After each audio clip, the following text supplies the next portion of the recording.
Good afternoon, students. Today's topic is network security concept. Under this, we will cover HTTPS and many more. So first of all, let's see what is HTTPS. जैसा कि आजकल आप सभी भी करते हो, पहले होता था HTTP यानी hyper text transfer protocol. S लग गया तो मीन्स ये क्या है, आपका सिक्योर प्रोटोकॉल है। देखा होगा नॉर्मली आपने आजकल जितने भी आप जब यूबीआई की फ़ीस भरते हो, पेटीएम के थ्रू कोई पेमेंट करते हो, यानी जितनी भी बैंकिंग साइट्स हैं उन सब के साथ मोस्टली एक लॉक का सिंबल, जिसे कहते हैं पैडलॉक, वो सिंबल आता है, प्लस साथ में HTTPS होता है। S means secure. So HTTPS is an internet communication protocol that protects the integrity and confidentiality of data between user's computer and the site. Users expect a secure and private online experience when using a website. We encourage you to adopt HTTPS in order to protect your users' connection to your website regardless of the content on the site. More about HTTPS. Data sent using HTTPS is secured by a transport layer security. जब भी आपकी एक OSI model होता है, OSI model की 7 layers होती हैं जो नेटवर्क के अंदर काम करती हैं। कोई फिजिकल लेयर है, कोई सेशन लेयर है। इसी तरह से जो आपकी पैकेट्स को ट्रैवल करवाती हैं वो है transport layer security protocol, which provides 3 की लेयर्स ऑफ प्रोटेक्शन। सबसे पहले क्या है, इनक्रिप्शन। इनक्रिप्शन होता है बेसिकली कोड का चेंज हो जाना, so that no one can identify what is it. जैसे हम लोग कहते हैं कि जब भी आप किसी के साथ अपना यूज़र नेम, अपनी ईमेल शेयर करो तो कोशिश करो उसे थोड़ा सा इनक्रिप्टेड। आप जब कॉम्पिटिटिव एग्ज़ाम्स के पेपर देते हो वहाँ पे इनक्रिप्शन बेस्ड क्वेश्चंस आते हैं, यानी हो जाता है कि एक को वो हम जो लोगों ने उस इनक्रिप्शन को किया है सिर्फ उन्हीं को पता। सपोज मैं आपको पासवर्ड भेजूँ और पासवर्ड में भेज दूँ कि मैं एवरी थर्ड लेटर उससे बाद वाला वो एक्चुअल में पासवर्ड है, तो वो आपने गैस कर लेना। तो इस तरह से कुछ भी कोडिंग समथिंग डिफरेंट कर देनी, उसे कहते हैं encryption. Encrypting the exchange data to keep it secure from eavesdroppers. Eavesdroppers क्या होते हैं, basically term is eavesdropping. Eavesdropping होती है किसी की पर्सनल, किसी की सीक्रेट लिसनिंग को सुनना। तो एवरस्ट्रॉपर्स कौन से होते हैं, जो सीक्रेट मैसेज को सुनने की कोशिश करते हैं। तो आपके डेटा को उन हैकर से, उन एवरस्ट्रॉपर से सिक्योर करता है। That means that while the user is browsing A website, nobody can listen to their conversations, track their activities across multiple pages or steal their information। कि कोई भी डेटा को इस तरह से इनक्रिप्शन में कर दिया जाता है जो डेटा ट्रैवल कर रहा है, तो ताकि कोई भी एवरस्ट्रॉपर उस लिसनिंग को सुन ना सके। Next is data integrity. Data can not be modified और corrupted during transfer unintentionally or otherwise without being detected. Next is authentication.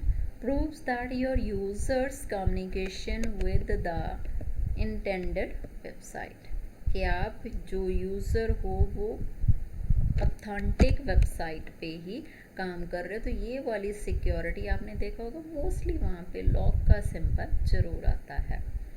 तो जब भी कोई भी, जैसे यहाँ पे भी नज़र आ रहा है आपको, देखिए आई से मोस्टली ये बैंक्स वाली साइड आजकल तो सब में ही आ रहा है।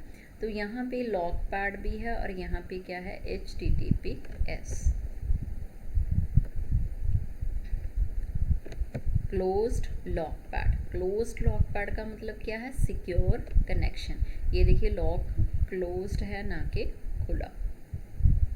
नेक्स्ट है India IT act India IT act 2000 क्या था, क्योंकि साइबर क्राइम बहुत बढ़ गया है, तो साइबर क्राइम को जितने भी ये आईटी रिलेटेड ऑनलाइन फ्रॉड्स हो रहे हैं, जितने भी कंप्यूटर्स के टर्म में फ्रॉड्स हो रहे हैं, उन सब के लिए एक एक्ट बना है, जैसे वुमेन सेल है, इसी तरह से क्राइम ब्रांच के अंदर हर तो सबके लिए कुछ एक्ट्स हैं प्रोटेक्शन के लिए।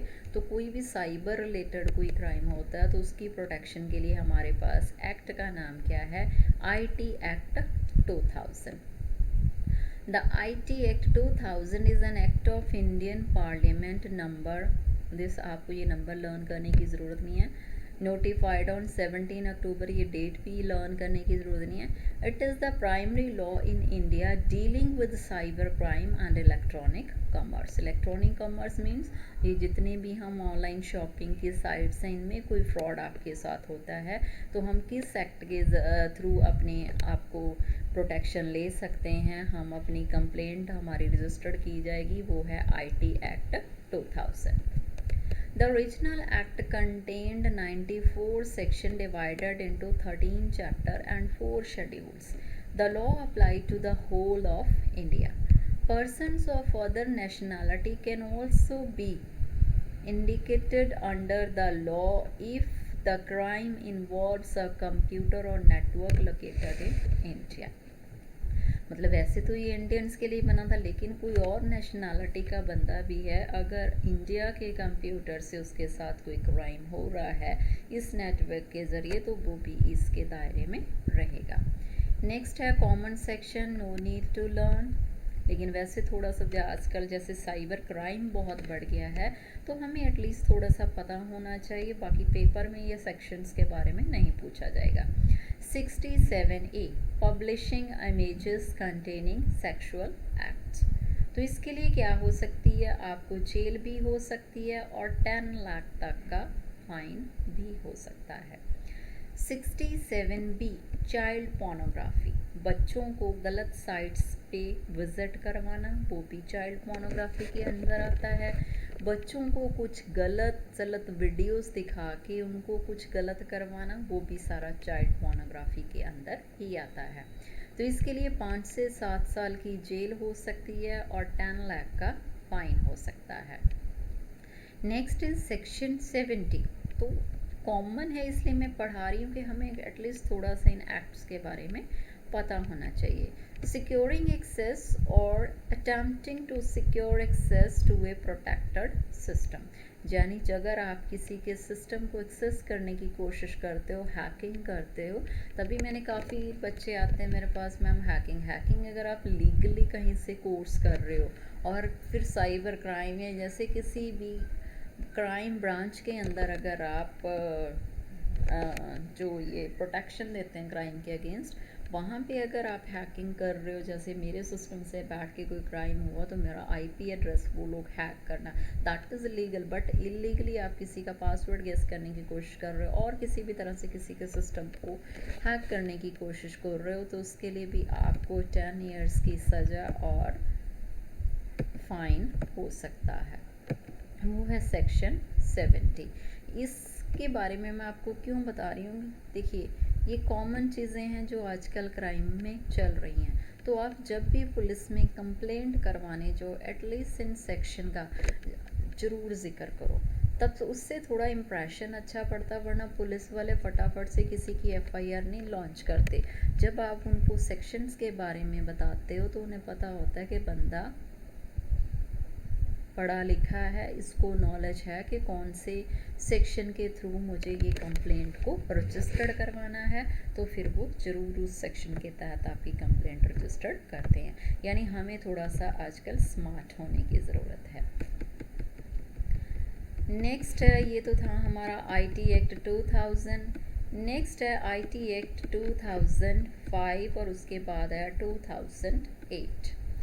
आईटी एक्ट अमेंडमेंट्स के उसमें कुछ अमेंडमेंट्स हुई। A major amendment was made to the IT act in 2008। इससे पहले 2005 में भी अमेंडमेंट्स हुई थी, लेकिन मेजर अमेंडमेंट्स कब हुई हैं, 2008। It introduce section 66A which penalize sending of offensive message आजकल आपने देखा होगा ये बहुत बड़ा, इसे ट्रोलिंग भी कहते हैं, साइबर ट्रोलिंग है ना, और साइबर बुलिंग। ये दो क्या हैं कि लोग सोशल मीडिया पे, चाहे वो आपकी फेसबुक की फ़ोटो को, चाहे यूट्यूब पे, या कोई और XYZ किसी की पिक्चर को कोई ट्रोल करता है, ऑफेंसिव मैसेज उस पर टाइप करता है। इससे क्या होते हैं, बहुत सारे सुसाइड केसेस हो गए हैं।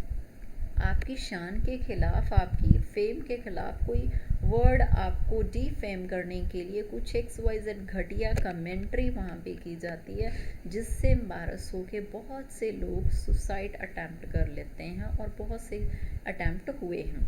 तो उसके लिए एक नया सेक्शन ऐड कर दिया गया, 66A।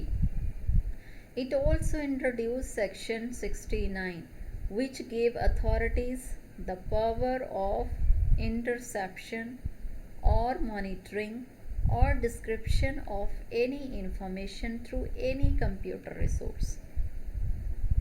ये क्या हुआ, section 69। The act was passed in December 2008 and came into force in October 2009. Next is cyber law. Cyber law क्या है? Cyber law is the part of overall legal system. हम cyber law किसे कहते हैं? Overall legal system that deals with internet, cyber space and the respective legal issues. Cyber law covers a fairly broad area encompassing several subtopics include freedom of expression। मेरा YouTube channel है तो मुझे freedom है कि मैं कुछ भी अपने एक्सप्रेशंस वहाँ पे दूँ। ऐसा नहीं कि आप मुझे वहाँ पे ट्रोल करो, आपको ठीक है नहीं अच्छा लगा मेरा वो विचार जो मैंने डाला, इट डजेंट मीन कि आप वहाँ पे मेरे खिलाफ कुछ डिफेमिंग वर्ड यूज़ करो। ऑडियंस को सुनो, लेकिन ऑडियंस पे का भी ये मतलब नहीं है कि वो उस पर ट्रोलिंग शुरू कर दें, कुछ गलत कर दें। Access to and usage of internet and online privacy. आपकी इसमें ब्रॉड कहता है वो क्या, इसका एरिया बहुत बड़ा है, क्योंकि आजकल आपने देखा होगा फिजिकल क्राइम उतना नहीं हो रहा जितना साइबर क्राइम हो रहा है, तो साइबर लॉ भी उसी हिसाब से इनका एरिया बढ़ गया है। Generically, cyber law is referred to as law of internet. Cyber law, also called IT law, is the law regarding information technology। IT का मतलब ही क्या है? information technology। अब information technology means use of computer, चाहे वो आप business में use कर रहे हो, चाहे स्टडी में यूज़ कर रहे हो, क्योंकि IT आजकल बहुत फास्ट हो चुका है, इसका एरिया बहुत ज़्यादा है, including computers and internet. Importance of cyber law, it covers all transaction over internet, it keeps I on all activities over internet.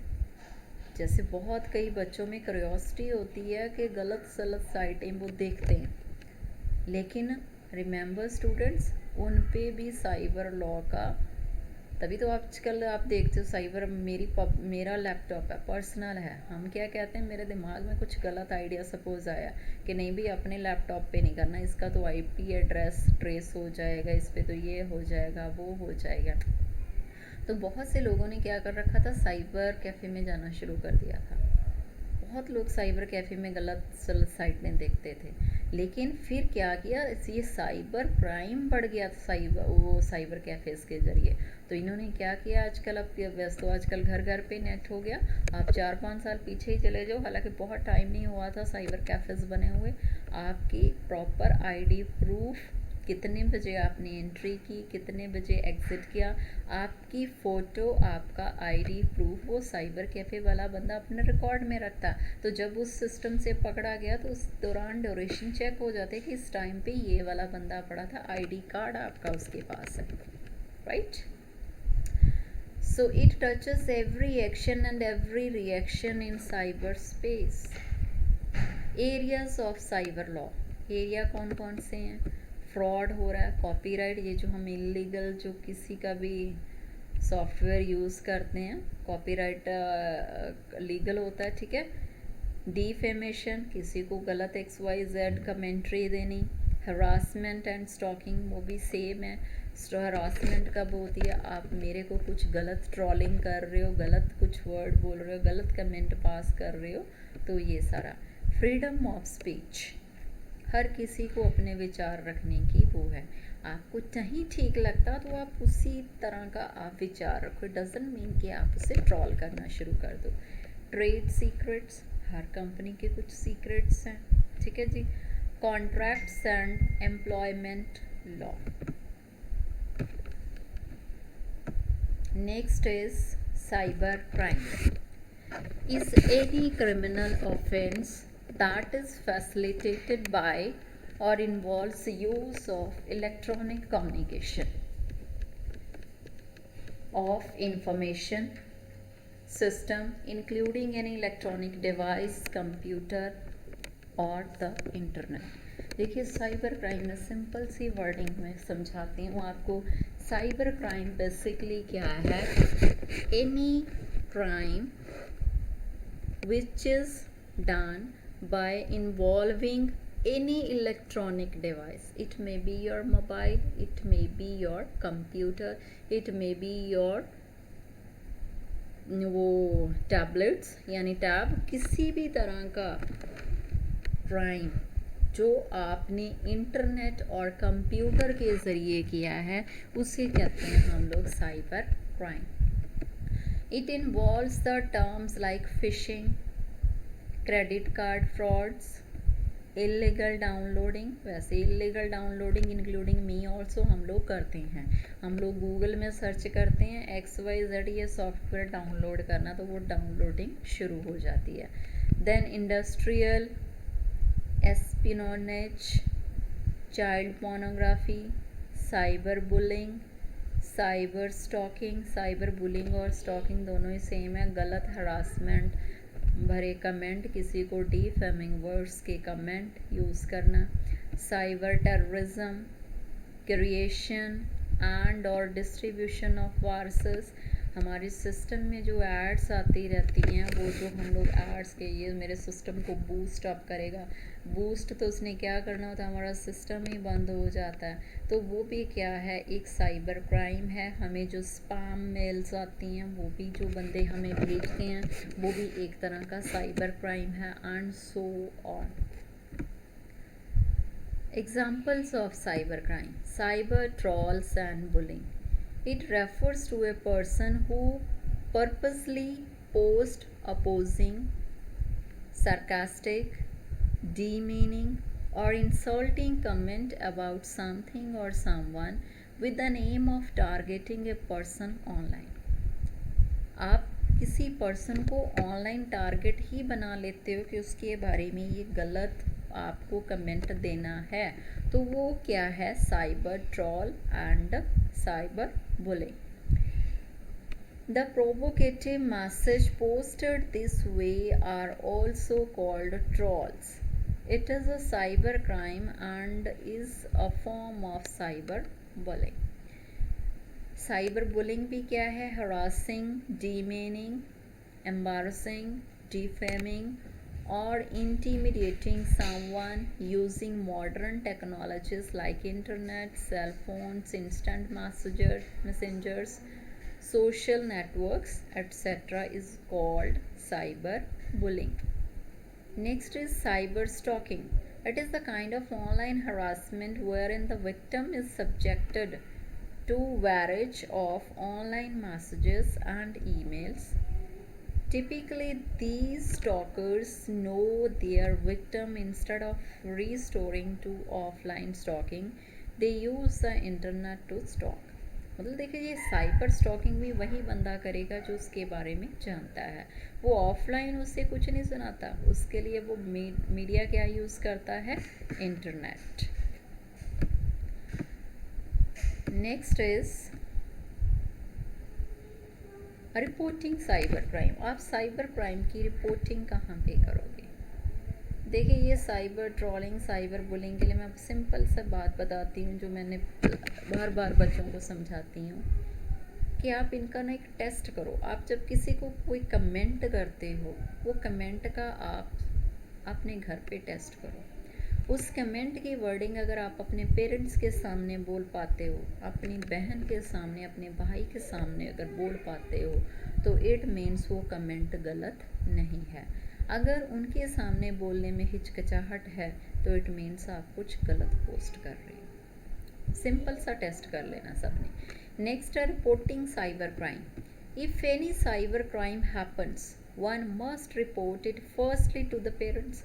अब जैसे बच्चों के साथ कुछ गलत हो रहा है, आप देखते हो ना टीवी पे भी हम क्राइम पेट्रोल और कौन सा है इंडिया फाइट्स बैक, तो ऐसे कुछ जो सीरियल्स हैं जिनमें रियल स्टोरीज बताई जाती हैं, वहाँ पे भी क्या होता है कि बच्चों की एज कम होती है, अच्छा बुरा नहीं सोच पाते, तो वो सीधा सुसाइड तक पहुँच जाते हैं। तो क्या होता है कि कुछ गलतियाँ देखो हर एक इंसान से होती हैं। जैसे आप देखोगे किसी का एमएमएस बना लिया, किसी का कुछ बना लिया, तो बेटर है कि उसको आगे से आगे लेके जाने से और आप किसी का जाल में आगे से आगे उलझने से बेटर है सबसे पहले उसकी रिपोर्ट अपने पेरेंट्स को करो। डांटेंगे, गुस्सा होंगे, लेकिन वो फिर भी आपके पेरेंट्स हैं। अगर बहुत से केसेस में पेरेंट्स ही गलत होते हैं, आप ऐसा फ्रेंड्स के साथ शेयर ना करो, क्योंकि फ्रेंड की भी एज उतनी ही है, वो आपको अच्छे से वो नहीं गाइड कर पाएगा। या आपका कोई ऐसा टीचर जिस पे आपको फेथ हो, सबसे पहले तो पेरेंट्स हैं हमारे लिए, लेकिन बहुत सी सिचुएशन ऐसी होती है कि नहीं, पेरेंट्स के साथ नहीं बात कर पा रहे, तो गलत स्टेप उठाने से जिस टीचर पे आपको बहुत हो इन ट्रस्ट हो कि नहीं भी ये वाला मेरा XYZ टीचर मेरी बात सुनेगा, उस टीचर से बात करो। हो सकता है वो टीचर आपके पेरेंट्स से बात कर ले, और school authorities and then to police. The local police stations can be approached for filing complaint, just as the cybercrime cells, specially designation with the jurisdiction to register complaint. In addition, provisions have now been made for filing of EFIR. जितने भी cyber crimes हो रहे हैं आजकल, इनके लिए provision क्या आ गई है, EFIR, not only for your cyber crime, for every kind of, कि अगर कई बार होता है कि पुलिस के पास जाने से हमें हिचकिचाहट आ रही है, तो आप घर पे बैठे ही EFIR रजिस्टर्ड करवा सकते हो।